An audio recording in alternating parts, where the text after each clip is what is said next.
Bom, o assunto de histórias rendeu, né? Nossa, tem muita coisa para falar porque realmente é algo que as crianças gostam muito. É, A Manu estava falando Episódio no anterior. episódio anterior, se você não assistiu, assista, de uma aula que ela deu, que ela foi pega de surpresa e ela contou a história de Noé e fez o barulhinho com a mão e tal, né?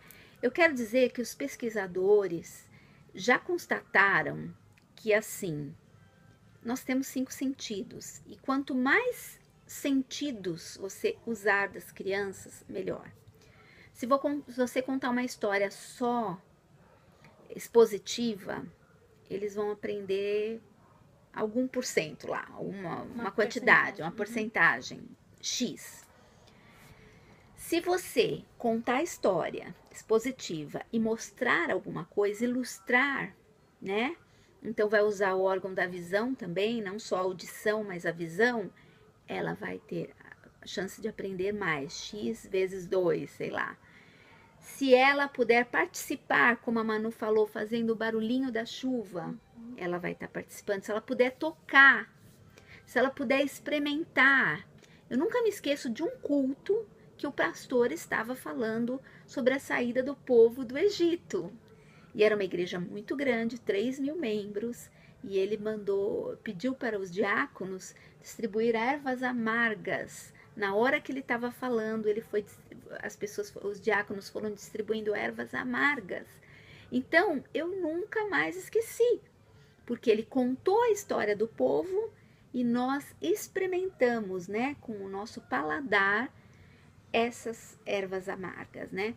Então, você vai contar a historinha da multiplicação dos pães, partir os pães, deixar a criança experimentar o pão.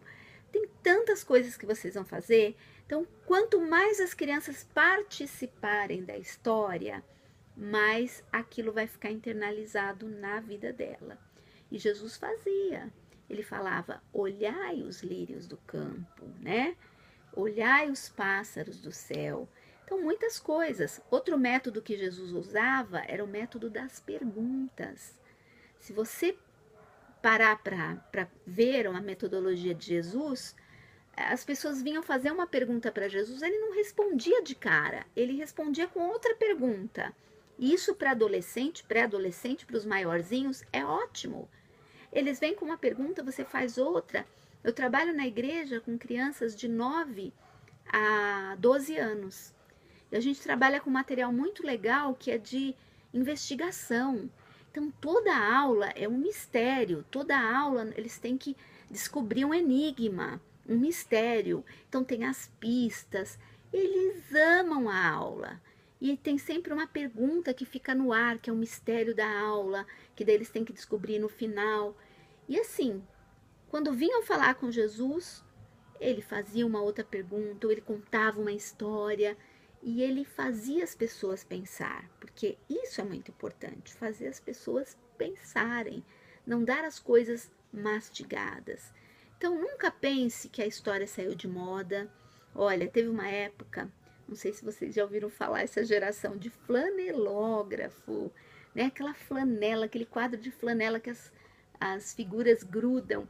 Teve uma época, alguns anos atrás, que as pessoas falavam: isso é do tempo da minha avó, isso é muito retrógrado, né? Assim, uma coisa muito assim ultrapassada. As pessoas falavam.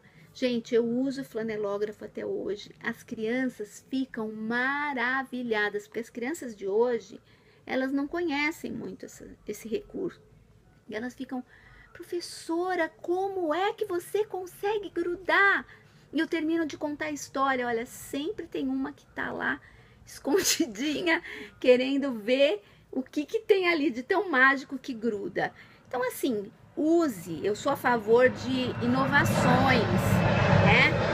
Hoje em dia, eu conto histórias, muitas vezes eu escaneio a história no computador e projeto. Eu estou usando a modernidade, mas também eu não jogo fora as coisas do passado. A gente não pode ser assim: ah, vamos renovar e tudo que era passado era para trás. Não.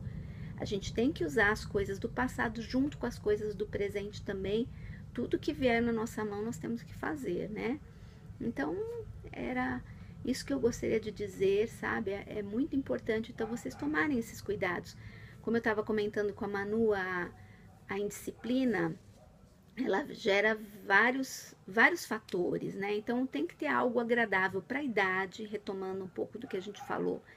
A gente tem que pensar no método que agrade aquela faixa etária, isso é importante, por isso seria muito bom que vocês pensassem com carinho de dividir pelo menos em 2 partes. As músicas, elas devem ser pensadas, de preferência músicas que tenham a ver com o tema da mensagem que vocês vão dar, que isso vai fixar melhor o ensino, né? História é um método que nunca vai ser ultrapassado, que todas as pessoas gostam muito de trabalhar, de ouvir histórias, e atrás da história tem um aprendizado muito grande. Você ganhar o coração da criança é muito importante, ela se sentir amada. O ambiente tem que ser um ambiente legal, as músicas têm que ter uma ordem, né?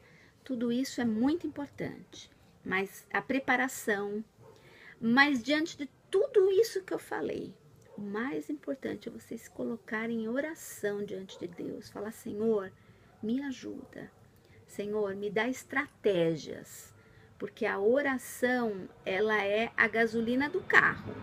O carro só anda com combustível, álcool, qualquer coisa.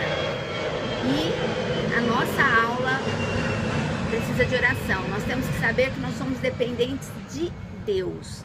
Você só levantou hoje de manhã da cama porque Deus te deu força. Você só está me ouvindo, eu só estou falando porque Deus nos abençoou, Deus nos deu força.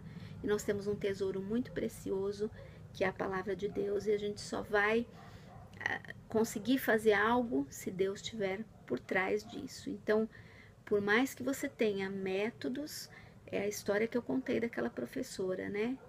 Com o cartaz, sem o cartaz, o importante é você estar com realmente o coração com Deus e pedindo a Deus sabedoria, unção, fazendo realmente com amor. Espero poder ter ajudado alguma coisa, né? Tem muito mais coisa para falar, mas são dicas, tá? Não são fórmulas. E eu espero que vocês tenham muito sucesso, que Deus abençoe esse trabalho de vocês, que é muito lindo. Continuem, permaneçam, perseverança. Nós precisamos treinar a próxima geração, precisamos amá-los e prepará-los. Amém? Que Deus abençoe. E quem sabe um dia a gente convida esse pessoal para vir aqui em casa e faz umas perguntas e respostas com você, hein? Claro, vai ser um prazer, tá? Se eu puder ajudar e aprender com vocês, claro, também, né? Sempre aprender, hein? Obrigada. Obrigada. Tchau, gente. Valeu. Beijo.